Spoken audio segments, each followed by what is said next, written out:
You could not live with your own failure. Even universe-destroying Mad Titans fear family reunions. Oh, no, I'm a big enough man to admit when I'm wrong. Thanos, the Mad Titan, proved to be one of the most formidable and imposing villains in the MCU. But comic readers know that he has been that for decades now. The alien who successfully collected all of the Infinity Stones, killed some Avengers, and snapped his fingers to wipe out half of life had to come from somewhere, right? Thanos' family tree is complicated to say the least. And when you get right down to it, there's actually a lot of them. There's the Eternals Thanos was born from, plus the Black Order he eventually adopted as his children. Regardless of who they are definitely some of the most powerful beings in the universe. Let's find out who is the most powerful member of Thanos' family right now. Kronos is Thanos' grandfather and one of the original Eternals. Simply as an Eternal, he holds incredible power, but his even exceeds that of many other Eternals, who considered Kronos their scientific and inspirational leader. Eventually, he ascended to a level of consciousness that rivaled even his creators, the Celestials. He gained a full cosmic awareness, an overdeveloped sense of telepathy, and an intelligence that far superseded any that was considered superhuman. Kronos developed an ability to control the souls of deceased mortals, and would often manipulate them to do his bidding. He even created a superhuman alien body and put the soul of a man named Arthur Douglas in it, with the sole purpose of destroying his grandson Thanos. Arthur would go on to be known as Drax the Destroyer. Kronos is easily the most powerful of Thanos' family, and could likely continue to grow in his cosmic abilities. Thanos has had a few children, both blood-related and adopted, but none were more powerful than the one he didn't intend to have. When his pursuit of Lady Death finally paid off, their energies combined to form a cosmic being capable of destroying the universe, who went by the name of Rot. Honestly, the perfect name for the offspring of Thanos and Death, if I do say so myself. Rot started as a tiny speck, so small that Death didn't even notice. Eventually, it moved throughout the universe, consuming everything. As it consumed, it grew larger and larger, to a point where its very existence threatened the survival of the universe. It took a ragtag group of Avengers teaming up with Lady Death and a resurrected Thanos himself to stop the Rot, showing just how powerful this metaphysical child of Thanos became. Even the seemingly heartless, soulless Thanos has fallen in love. However, I can't think of a girlfriend that would make your parents even less proud of falling in love than Lady Death. Now it's true that for a long time, Lady Death simply manipulated Thanos' feelings towards her and basically put him in the biggest friend zone of all time. However, there are times where she and Thanos actually do get together, and even had their child Rot together. So, from Thanos' perspective at least, I think it's safe to say that he considers her family. Lady Death is one of the most powerful entities in the entire universe. She obviously represents the end of life, and has a cosmic awareness that gives her incredible power. She is a universal constant on the level of beings like Eternity and Galactus. Overall, it was perhaps her ability to manipulate one of the greatest Marvel villains of all time that chose her best use of power. Thane is one of Thanos' most well-known children, and easily one of the most powerful members of the entire family. Thane was born in secret after an Inhuman woman returned home pregnant with the son of the Mad Titan. With Inhuman physiology, he was given a devastating gift for his Inhuman powers, likely caused by his unique genealogy. His left hand was capable of something deemed the Death Touch. It had the ability to emit specific magical properties that could change the very existence around him. Because he could not control it, everyone around him usually wound up dead. Thane's most notable feat of power was as a host for the Phoenix Force, when he became immortal, all-knowing, and a master of telekinesis and telepathy. Thane is truly one of the most intimidating members of Thanos' family. Let's just hope he's more like his mom than his dad. Spoiler alert, but kind of. The Mad Titan's family may be powerful, but Thanos himself is obviously no joke. Born from Eternals with a deviant gene, Thanos is one special case that may have made for an ugly chin, but the fury and will to destroy half of the population. Thanos is unbelievably powerful, and has done far more in the comics than he has in the MCU. His quest for the Infinity Stones took him on a dangerous path that unlocked secret universal knowledge to him. He has defeated Celestials and even once become the one above all. He can fight the Hulk one-on-one as well as Captain Marvel and the Scarlet Witch. He is just about every single hero's arch nemesis. Overall, there's no denying the legacy Thanos has left. People who had never heard of Iron Man now know who Thanos is, and there's a reason 3 phases of films were devoted to building up this powerhouse of a comic book villain. He may not be the strongest member of his family, but he's certainly up there, and you just know he's usually the one starting drama around the Thanksgiving table. Eros is the frontman of a very popular boy band singing group, who is likely the bane of his brother's existence. Truthfully, Thanos' older brother Eros, better known as Star Fox, is a huge reason for what Thanos grew up to be. What? This grew so far beyond a brotherly rivalry. While Thanos was born with the disfiguration of the deviant gene, Eros was born like most Eternals, a perfect specimen with enhanced strength, speed, agility, and power overall. Star Fox would go on to fight with the Eternals of Earth and the Avengers. He's got a swagger about him that he backs up with enhanced Eternal abilities. And he has become very familiar with all reaches of the cosmos. Overall, he's the spoiled son that the parents were the most proud of, and let his brother grow angry in the shadows while he won medals for gym and made honor roll and crap like that. You know what they say, the apple doesn't fall far from the tree. Or I mean, does it? When the two apples are as far apart as Thanos and Eros, I suppose only one of them could remain close to the tree. Alars was a member of the Eternals race, and the son of the most powerful Eternal, Kronos. Along with all the incredible powers that the Eternals share, Alars, or better known as his alias Mentor, also shares his son's indomitable will. When he and his brother disagreed about how the Eternals should exist as a society, he led an exodus from Earth and set up a new colony on Titan, where he had a son who would grow up to be just the worst. Being a man of science, Alars and his brother created the first Unimind, a powerful weapon used by the Eternals to combine their powers. Overall, Alars was a powerful leader of the Eternals, whose sons went on to outshine him both in power and in recognition. The Black Order was a group of aliens composed of Thanos' adopted children. Together, they did his bidding, and were a very formidable group. The Black Order even used to contain future Guardians of the Galaxy Gamora and Nebula. However, I think its quintessential strongest member is the Ebony Maw. The Ebony Maw has incredible telekinetic and magical abilities, and in a one-on-one fight with Doctor Strange, the Ebony Maw explained how his powers were far beyond that of the Great Sorcerer. Your powers are inconsequential compared to mine. Ebony Maw was tricked into being sucked into space, but had that cheap shot from an 80s movie not been used, he likely could have defeated Doctor Strange, Iron Man, and Spider-Man all at once. The Ebony Maw was also a genius and Thanos' main scientific engineer, meaning he was an invaluable member of the Black Order and one of Thanos' strongest children. Zuras was the brother of Alars, the second son of Kronos and therefore Thanos' uncle. Zuras was an Eternals leader, and his power, much like his siblings, was significantly enhanced thanks to the experiments of his father Kronos. Together with Alars, Zuras created the first Unimind, and when he and his brother could not agree, the factions of Eternals split.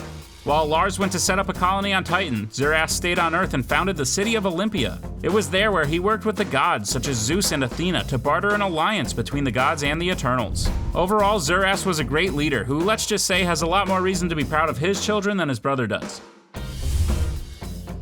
Dana is Thanos' paternal grandmother, the wife of Kronos and the mother of Zuras and Alars.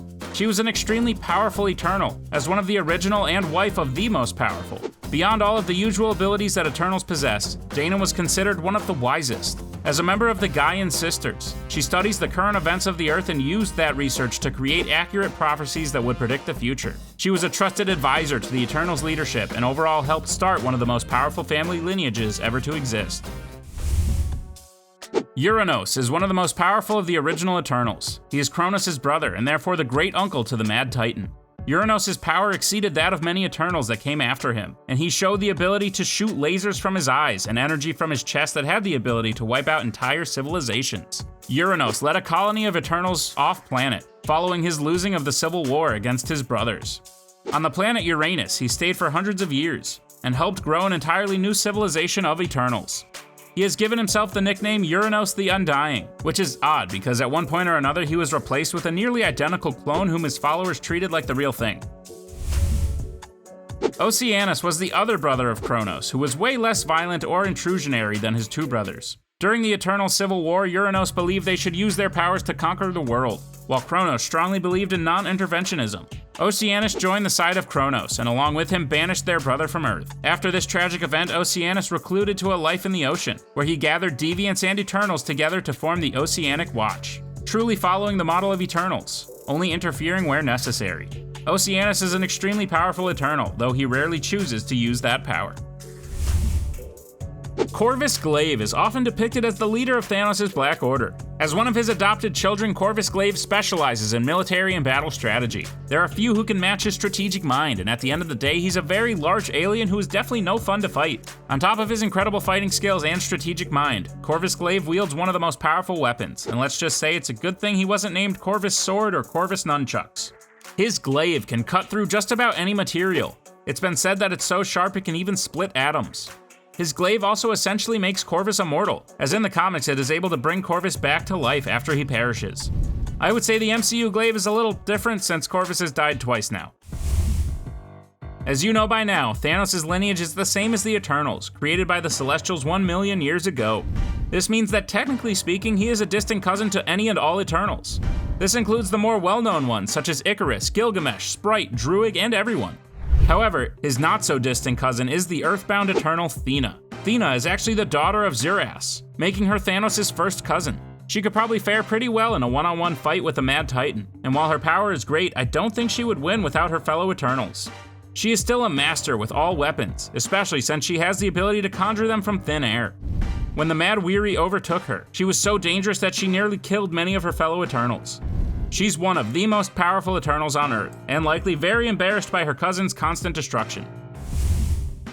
Gamora is often called the deadliest woman in the galaxy. I realize that! Thanos took Gamora from her people when she was only a child, adopting her as his daughter and training her to be an incredibly lethal weapon. Gamora has incredible strength and fighting ability. She has a mastery of weapons, and has a will that can rival that of her adopted father's. Gamora was raised as a fighter by her father, but the good inside always troubled her. Eventually, she plotted to leave her father and one day defeat him. She joined the heroic Marvel team, the Guardians of the Galaxy, and was likely its strongest member. Which isn't the point.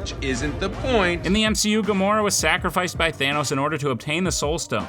And while she showed an ability to fight her father, it's likely she loses that battle 10 times out of 10. She is still worthy of being called a hero and powerful enough to back it up. So even though she can't quite match up against her father, I still wouldn't try picking on her. Cull Obsidian is the Hulk of the Black Order.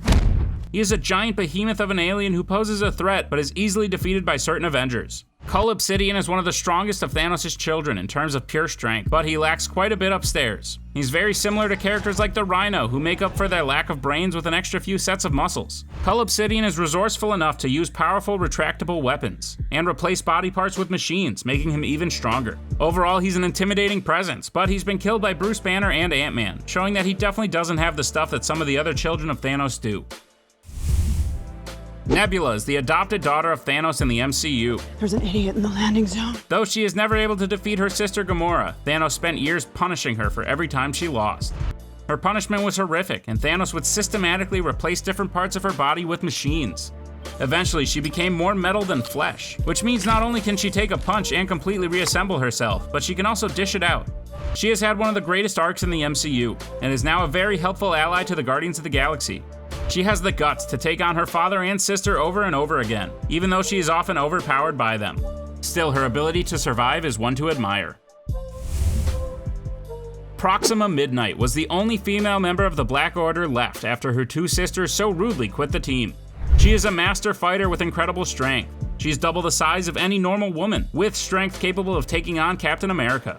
She also is a master in many different forms of weaponry, and was able to take on Black Widow, Okoye, and Wanda all at once, though it was eventually the Witch who would do her in. She's still a physically imposing child of Thanos, whose fighting prowess makes her very worthy of her spot on the infamous sibling team. In the MCU, Nebula is the adopted daughter of Thanos, but in the comics, it's actually strongly hinted that she is his granddaughter. Where's Gamora? This would mean that Nebula's father, Zor, would be Thanos' son, or at the very least, his son-in-law. Although I still assert my plan was not without its merits. Zor the Conqueror is huge, standing about 12 feet tall, and is a notorious bounty hunter turned villain whose strength is immense.